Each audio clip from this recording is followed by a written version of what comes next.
Hello दोस्तों, आपका स्वागत है मैं क्या मामा मानवा में। पे मैं आपको एपिसोड एक्सप्लेन करने जा रहा हूँ। अगर आपने इसके फर्स्ट और सेकंड एपिसोड नहीं देखे हैं तो ऊपर आई बटन में लिंक मिल जाएगा और मैं डिस्क्रिप्शन में भी लिंक दे दूँगा, जाके पहले वो देख लीजिए। उसके बाद हम आगे बढ़ते हैं।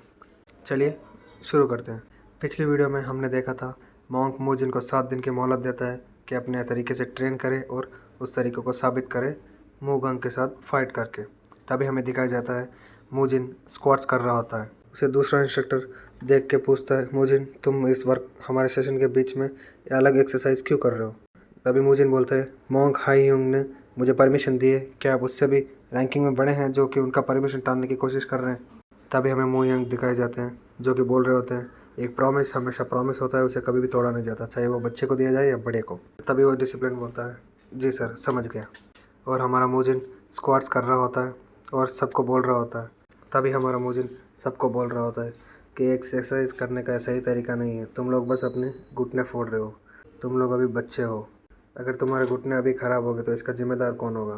तभी मोंग बोलने लगता है कि बस उसको इग्नोर करो जैसे कि वो यहाँ पर है ही नहीं। और हमारा मूजिन कुछ ना कुछ बड़बड़ाता होता है कि तुम लोग अपनी ट्रेनिंग ऐसे बकवास कर रहे हो, तुम लोग इन ट्रेनिंग से कुछ भी नहीं पा पाओगे बस अपने घुटने को फोड़ने के अलावा। और हमारा मोंक गुस्से में बोलता है, नमो अमिताभा। शायद ये बुद्धिस्ट लोगों का रेगुलर फॉर्म वर्ड है, ज़्यादातर यूज़ करते रहते हैं। तभी हमें दिखाया जाता है कि 2 घंटे की ट्रेनिंग के बाद मोजिन अभी खाने के लिए तैयार हो रहा था और हमारा योयो बोलता है, चलो मोजिन हम चल के कुछ खाना खा लेते हैं। और हमारा मोजिन बोलता है, हाँ चलो। और हमें राइटर बता रहा होता है कि मोजिन को अभी असली प्रॉब्लम के बारे में पता ही नहीं है। तभी मोजिन उनके खाने को देख के सोच रहा होता है कि ये क्या है, हम ये क्या खा रहे हैं, थोड़ी सी घास फूस और चावल। और मोजिन बोलता है कि ये तो बुद्धिस्ट का खाना है, मुझे तो प्रोटीन चाहिए, खाली वेजिटेबल से क्या होगा? और सारे बच्चे बोल रहे होते हैं खाने के लिए शुक्रिया। और मोजिन सोच रहा होता है कि कहता है कि मैंने तो इसके बारे में सोचा ही नहीं कि एक मंदिर है तो यहाँ पे नॉनवेज तो मिलेगा नहीं, लेकिन मैं अपने प्रोटीन की क्षमता को कैसे पूरा करूँगा? और सोच रहा होता है कि ये खाली घास फूस खा के मेरा क्या होगा? और मन में सोच रहा होता है कि अगर ये सपना है तो ये खाने की स्मेल मैं कैसे ले पा रहा हूँ? और मुझे खाने भी कुछ खास नहीं लग रहा है, इसमें सब्जियों के अलावा कुछ है ही नहीं। अगर खुशबू अच्छी आ रही है तो क्या हुआ, लेकिन है तो फिर भी खाली सब्जियाँ ही ना। और मुझे डिप्रेशन होने लगता है और ज़ोर से चिल्लाता है, क्या आप मेरे साथ ये ठीक नहीं कर रहे हो? तभी मोहक बोलने लगता है, हे बच्चे खाने के बीच में बोलना नहीं। तभी मुजिन बोलता है कि मैंने सुबह पूरे 2 घंटे वर्कआउट किया और तुम मुझे क्या दे रहे हो, इतने सा खाना, खाली सब्जी। तभी वो मोंग बोलता है, बच्चे खाने के समय बकवास मत करो। तभी वो दूसरा मोंग बोलता है, क्या तुम ऐसे हमारी डिसरेस्पेक्ट करना चाहते हो या ऐसे तुम बिहेव करोगे? अगर तुम नहीं मानोगे तो मुझे तुम्हें सबक सिखाना पड़ेगा। तभी मोजिन सोचता है कि ये मुझे इतना ख़राब खाना दे के मेरे ऊपर गुस्सा क्यों कर रहा है। और मोजिन सोचता है कि अगर हम इतनी हार्ड ट्रेनिंग कर रहे हैं तो हमारे मसल्स को प्रोटीन की तो ज़रूरत होगी ना, मैं इस सब को नहीं सहन कर पाऊँगा। और सोचने लगता है कि मैं अपने वर्कआउट को वेस्ट नहीं जाने दूंगा, मैं कैसे भी करके मुझे अपने प्रोटीन की रिक्वायरमेंट को पूरी करना होगा। तभी हमें पीछे दिखाया जाता है कोई काले ड्रेस में अंदर आ रहा होता है। इंस्ट्रक्टर चौंक जाते हैं, बोलते हैं, लीडर ह्यूमुन अंदर आ रहे होते हैं। तभी हमारे ह्यूमन बोलते हैं, हंसते हुए बोलते हैं कि मैं तो बस यहाँ से गुजर रहा था तो मैं अंदर आ गया। तभी हमारे ह्यूमन बोलते हैं कि बच्चे लगता है तुम काफ़ी भूखे हो, और बोलते हैं कि अगर तुम्हें ये खाना बस नहीं हो रहा तो तुम और खाना ले सकते हो। तभी हमारा मोजिन बोलता है, नहीं ये खाना तो एनफ है मेरे लिए। लीडर बोलते हैं, क्या तुम्हें सब्जियां और चाहिए? और सोचने लगते हैं कि बच्चा कुछ ज़्यादा ही भूखा लग रहा है, लगता है इसका शरीर इतना कम खाने को नहीं झेल पा रहा है। तभी मोजिन बोलता है, क्या आपके पास प्रोटीन का सप्लीमेंट नहीं है जैसे कि चिकन ब्रेस्ट? सब लोग एकदम चौंक जाते हैं और हमारा यो तो सोच रहा था कि लगता है यह पक्का पागल हो गया है। तभी हॉल लीडर गुस्से में बोलता है, क्या बोल रहे हो? और सब के सब शॉक हो चुके होते हैं कि क्या बकवास कर रहे हो तुम। और हमारे योयो बोलता है, मुजिन तुम्हें आज सुबह से भी हमारे योयो बोलता है कि मुजिन तुम सुबह से बहुत ही अलग बिहेव कर रहे हो, क्या तुम्हारे सर पर चोट तो नहीं लगी है? तभी हमारा मुजिन चिल्ला के बोलता है, नहीं मुझे प्रोटीन की बहुत ज़रूरत है, मुझे खाना होगा। तभी मुजिन सोचने लगता है कि मैं अपने मसल्स, अपनी बॉडी, कुछ तो गड़बड़ है। और बोलने लगता है कि जब मैं एक्सरसाइज कर रहा था तो मुझे थकान भी हुई और मैं खाने का स्मेल भी ले पा रहा हूँ। अगर ये सपना है तो मुझे अब तक तो जाग जाना चाहिए था, मुझे ये मत बोलना कि ये सपना नहीं है। तभी हमारा मोजिन चौंक जाता है और डरने लगता है और चारों तरफ देखते हुए बोलता है, सबसे पहले मुझे इस सिचुएशन से बाहर निकलना पड़ेगा। उसके बाद सोचूंगा कि हो क्या रहा है। मैं अभी एक यंग मॉन्क हूँ शाओलिन टेम्पल में, और अगर मैंने अभी कुछ गड़बड़ बोल दिया तो मेरे यल लगने वाला है। और मुजिन माफ़ी मांगते हुए बोलता है कि मैं बहुत ज़्यादा भूखा था, इसके लिए मैंने अनाज खाना बोल दिया, मुझे ऐसा नहीं बोलना चाहिए था, मुझे माफ़ कर दीजिए। तभी हमारा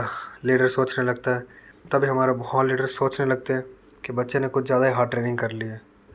और हमारा मुजिन उधर माफ़ी मांग रहा होता है और बोलता है, लेकिन मुझे मशरूम और बीन्स चाहिए खाने में। साइड डिशेस के बारे में कंप्लेंट करने लगता है और हॉल लीडर इस बात पर कुछ भी नहीं बोलते हैं और सोचने लगते हैं ये बच्चा तो बहुत ही क्रेज़ी है। और मुजिन सोचने लगता है कि अगर ये सपना है या सच हो, लेकिन मुझे तो अपने प्रोटीन की नीड तो पूरी करनी ही पड़ेगी। हमें पता है ये तो एक फिटनेस ट्रेनर है, इसका पूरा ही दिन प्रोटीन के साथ चलता होगा। और तभी हमें दूसरे सीन में दिखाया जाता है जहाँ पर मुजिन पढ़ाई कर रहा होता है बुद्धिस्ट स्क्रिप्ट्स, जो कि उसको कुछ भी समझ में नहीं आ रहा होता है। और वो सोचने लगता है कि मैं यकीन नहीं कर पा रहा हूँ कि मैं बुद्धिस्ट स्क्रिप्ट्स पढ़ रहा हूँ अभी, वो भी सीधा नाश्ता और एक्सरसाइज के बाद। और सोचने लगता है कि अगर बुद्धा अभी ज़िंदा होते तो वो भी ये हार्ड शेड्यूल देख के चौंक गए होते। और मुझे सोचने लगता है कि अभी के लिए ये मान लेता हूँ कि मैं वो नॉवल जो पढ़ रहा था उसी के मेन कैरेक्टर में लाइफ में आ चुका हूँ। अगर मैं अपनी दुनिया में वापस जाना चाहता हूँ तो मुझे क्या करना होगा। सोचते सोचते मुजिन को एक आइडिया होता है कि अगर नॉवल ख़त्म हो गई तो मैं अपनी दुनिया में वापस जा सकता हूँ। तभी मुजिन सोच रहा होता है कि क्या हो अगर कि मैं स्टोरी कंप्लीट कर दूँ, क्या इसके बाद मैं अपनी दुनिया में वापस जा पाऊँगा। और मुजिन सोचने लगता है कि अभी के हिसाब से सिचुएशन इतनी भी ख़राब नहीं हुई है कि जैसे कि मैं नॉवल का मेन प्रोटैगनिस्ट हूँ, मैं स्पेशल टैलेंट के साथ पैदा हुआ हूँगा। और बोलने लगता है कि शाओलिन टेम्पल ऑर्थोडॉक्स अलायंस सब में से स्ट्रॉन्गेस्ट है और हम लोग नॉर्थ स्टार माउंट टाई के शाओलिन के बारे में बात कर रहे हैं। और अचानक सोचते सोचते मुजिन के हाथ से पेन गिर जाता है और पूरी बुक गंदी हो जाती है और उस आवाज़ को सुन के सारे बच्चे मुजिन की तरफ घूरने लगते हैं। तभी मुजिन सोचता है कि अगर मैंने और कुछ गड़बड़ की तो सारे बच्चे मेरे खिलाफ़ हो जाएंगे। और सोच रहा होता है कि वैसे भी मैंने जो अभी तक कांड किए हैं उन कांड से मैं यहाँ तक पहुँच चुका हूँ कि पूरी क्लास मेरे को घूर रही है। अभी मैं कुछ उस चीज़ का तो मैं कुछ नहीं कर पाऊँगा, लेकिन ये चीज़ मेरे हाथ में है कि जो 7 दिन के बाद फ़ाइट होने वाली है उस फाइट में जीत के इन सबको मैं अपने आप को साबित करूँगा। तभी हमें दूसरे सीन में दिखाया जाता है हमारा हॉल लीडर और मॉन्क बात कर रहे होते हैं। हॉल लीडर बोल रहे होते हैं कि वो बच्चा कुछ ज़्यादा ही स्पेशल है। तो हमारा मॉन्क बोलने लगता है, क्या बोल रहे हैं, क्या आप सीरियस है मॉन्क यून उस बच्चे के बारे में, और मैं उसकी तरफ से आपको माफ़ी मांगता हूँ उसके ऐसे बैड बिहेवियर के लिए। तभी हॉल लीडर पूछने लगते हैं कि तुम्हें क्या लगता है मुजिन कैसा लड़का है। हमारा मॉन्क बोलने लगता है कि मैंने उसे 7 दिन दिए हैं, उसके बाद उसे मूगंग के साथ फ़ाइट करनी पड़ेगी और अपने आप को साबित करना पड़ेगा। तभी हमारा हॉल लीडर हंसते हंसते बोलता है, हे जंग, तुम सच में बहुत होशियार हो, इससे अच्छा आइडिया मैं भी नहीं सोच पाता। जैसे कि हम बुद्धिज़्म को प्रैक्टिस करते हैं तो हम बच्चों को डायरेक्टली पनिश भी नहीं कर सकते, बस इस कारण के कि वो लाइन से बाहर जा रहे हैं। लेकिन जैसे तुमने कहा कि वो मोगोंग से फ़ाइट करने वाला है, मैंने सुना है कि मोगोंग अभी जो बच्चे आए हैं उन सब में वो सबसे ज़्यादा कॉम्पिटिटिव है। और हमें बताया जाता है कि शाओलिन टेम्पल में हर साल कई 100 बच्चे आते हैं प्रैक्टिस के लिए, उनमें से कुछ तो बीच में छोड़ जाते हैं उस हार्ड ट्रेनिंग की वजह से, और कुछ बेसिक ट्रेनिंग सीखने के बाद दूसरे सेक्स में चले जाते हैं, और आखिर में सिर्फ 10% लोग ही शाओलिन टेम्पल में एंट्री ले पाते हैं। इसी वजह से हमारे एल्डर्स नए मॉन्क्स के नाम पता नहीं होते। आखिर में सिर्फ 10% बच्चे ही शाओलिन टेम्पल में एडमिट हो पाते हैं। इसी वजह से हमारे फर्स्ट क्लास डिसिप्लिन या फिर एल्डर्स को नए यंग मॉन्क्स का नाम पता नहीं होता। लेकिन मूगंग थोड़ा अलग है, वो एक रेयर केस में आता है और हमें दिखाया जाता है कि मूगंग एकदम ऑरा को रिलीज़ कर रहा होता है। और नेक्स्ट हमारा लीडर बोलता है कि उस बच्चे को एक अच्छा लेसन मिलेगा। आज के लिए इतना ही। अगर आपको वीडियो पसंद आई तो लाइक कीजिए, कमेंट कीजिए। अगर आपने सब्सक्राइब नहीं किया तो सब्सक्राइब कर लीजिए, बेल आइकन को दबा लीजिए, क्योंकि जैसे मैं वीडियो अपलोड करूँगा पहला नोटिफिकेशन आपको आएगा। आज के लिए इतना ही। Bye bye.